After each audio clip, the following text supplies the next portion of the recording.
Next capital letters white note book లో ఎలా రాయాలి అనేది చూద్దాం. సో ఏ లెటర్ ఇక్కడ చూడండి, ఇది బేస్ లైన్ చెక్ చేసుకోవాలి. అలాగే హైట్ చెక్ చేసుకోవాలి. ఏ లెటర్ అయితే ఎంత హైట్ ఉందో బి కూడా అదే హైట్ ఉండాలి. సో రిమైనింగ్ లెటర్స్ కూడా ఒకటే హైట్ వచ్చేలాగా రాయాలి. ఇప్పుడు చూడండి, హైట్ కింద బేస్ లైన్ చెక్ చేసుకోవాలి. అలాగే హైట్ కూడా చెక్ చేసుకోవాలి. స్లాంట్గా వెళ్ళి కర్వ్. హైట్ చెక్ చేసుకోవాలి.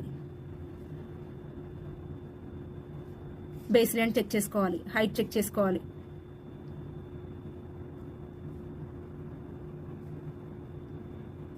నెక్స్ట్ స్లాంట్గా వెళ్ళి లూప్ పెట్టి చిన్న లూప్ పెడితే లెటర్ చెక్ చేసుకోవాలి. బేస్ లైన్ చెక్ చేసుకోవాలి.